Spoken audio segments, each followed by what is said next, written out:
What could make a brutal soldier from the world's most powerful empire kneel before a condemned man? It was a Friday like no other. In Jerusalem, the city trembled with a mix of tension, tradition, and something else, something unnamed but deeply felt. Heavy clouds gathered above a hill known by a dreaded name, Golgotha.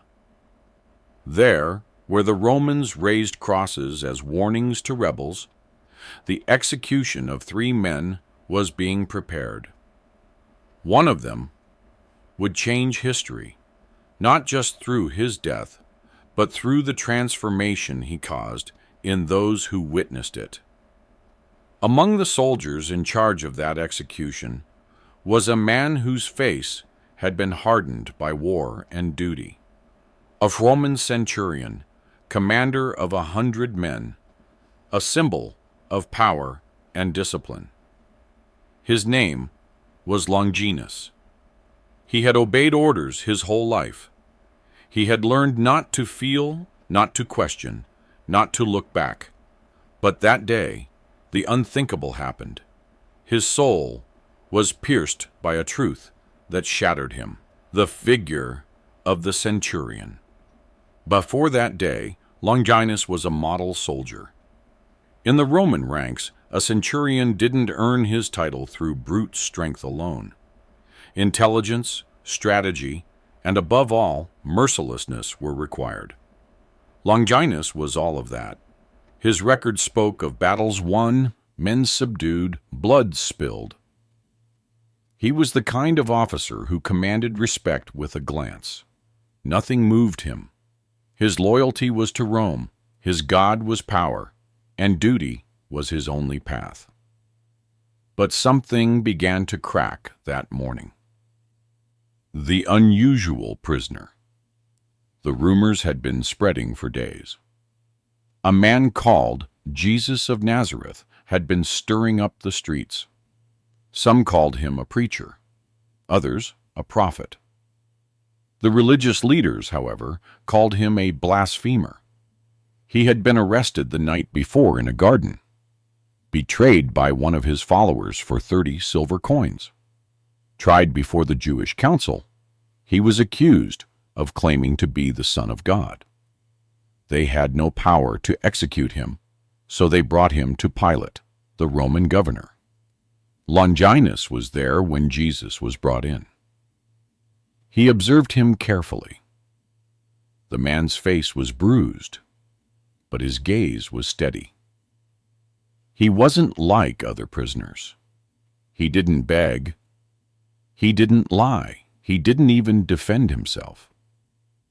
He remained in a silence that unsettled even his accusers. Pilate, clearly uncomfortable, tried to find a way out. He offered to release either Jesus or a known criminal named Barabbas. The crowd chose the murderer. They shouted with fury, "Crucify him!"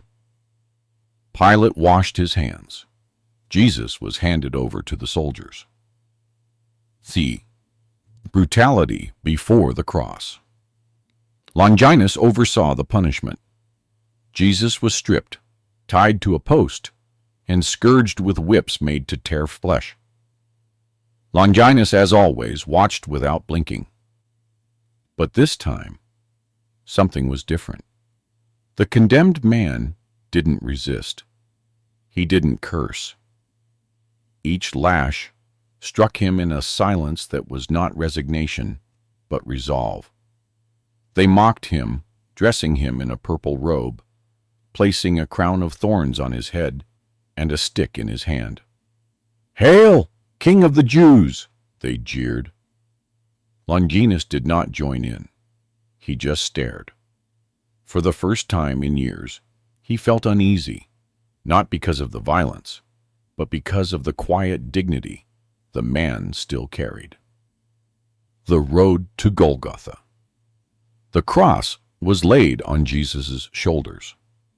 Longinus led the procession, clearing a path through a divided crowd, some full of hate, others weeping.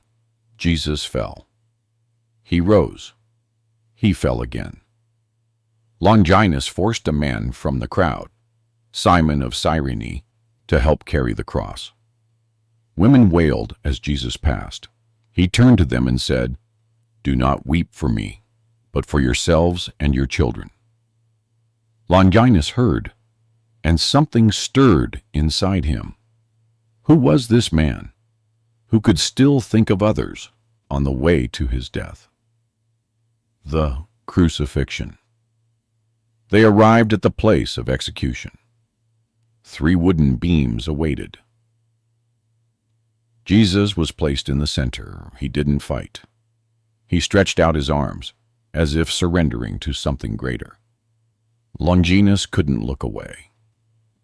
The sound of the hammer echoed in his chest. When the cross was lifted and dropped into its socket, Jesus' body jolted violently. 2 criminals hung beside him, one hurling insults, the other saying, "Jesus, remember me when you come into your kingdom." Jesus answered, "Today you will be with me in paradise." Longinus heard this, and something broke inside him. Never had he seen a man speak with such certainty while dying. The sky darkened. The world seemed to hold its breath. The last words Jesus spoke from the cross, not to curse, not to plead, but to forgive. "Father, forgive them, for they know not what they do." Longinus trembled. Forgiveness, even for him? Jesus looked at his mother and the disciple beside her. "Woman, behold your son. Son, behold your mother." His body weakened. Then came a cry, my God, why have you forsaken me?" Silence followed. Finally, Jesus said, "It is finished. Father, into your hands I commit my spirit." And he died. At that moment, the earth shook. Rocks split. The temple curtain tore in two. The crowd fell silent. Fear replaced mockery. Longinus dropped to his knees. His voice, shaking, rose. Truly, this man was the Son of God. Fee, wound, and the revelation. It was preparation day for the Passover. Bodies could not remain on the cross during the Sabbath. Pilate ordered the legs of the condemned be broken to hasten death. Longinus supervised. The other 2 were still alive. Jesus was already dead. But it had to be confirmed. It was his duty. He took a spear and pierced Jesus' side. Blood and water flowed out. John, the disciple, would later record it as an eyewitness. Longinus watched the blood drip. Tradition holds he suffered from an eye condition, a cloudiness that blurred his sight. But when that blood splashed him, his vision was restored, not just physically, but spiritually. He understood then that he had not killed a criminal. He had wounded the Son of God. The transformation. Longinus could no longer sleep. The image of the man on the cross haunted him. Rumors spread that the tomb was empty. Some said they had seen Jesus alive. Longinus had no doubt. Something inside him shouted, it was true. He could no longer serve the empire with the same eyes. He left his post. He laid down his sword, his armor, his rank. He joined the disciples. He listened to their teachings. He shared his testimony. "I crucified him," he would say. "I saw him die, but I also saw, in his death, the beginning of my life." The mission. He traveled to distant regions, Cappadocia, Caesarea, lands that had never heard of Christ. He preached not from theory, but from experience. He had been there. His story moved hearts. Where he once sowed fear, now he sowed faith. But Rome does not forgive betrayal. He was arrested, tried, and sentenced.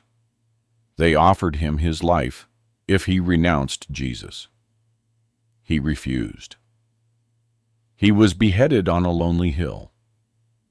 He died without fear, his eyes looking upward, just like the one he had once seen die. His tomb became a site of veneration. Many claimed miracles occurred there. The church recognized him as a martyr, as a saint. Saint Longinus. He was no longer the centurion. He was Saint Longinus, the one who saw, the one who believed, the one who died for the one who died for him. His story remained engraved in the memory of believers, not as a villain, but as a symbol of redemption. But he was not alone. Peter, John, James, Andrew, Philip, Thomas, Bartholomew, Matthew, Simon, Thaddeus, and the other James. Ordinary men, without power, weapons, or alliances. With only their faith, they carried a message that would shake empires and change the world. You don't have to be perfect to change. You just need to see the truth and not look away.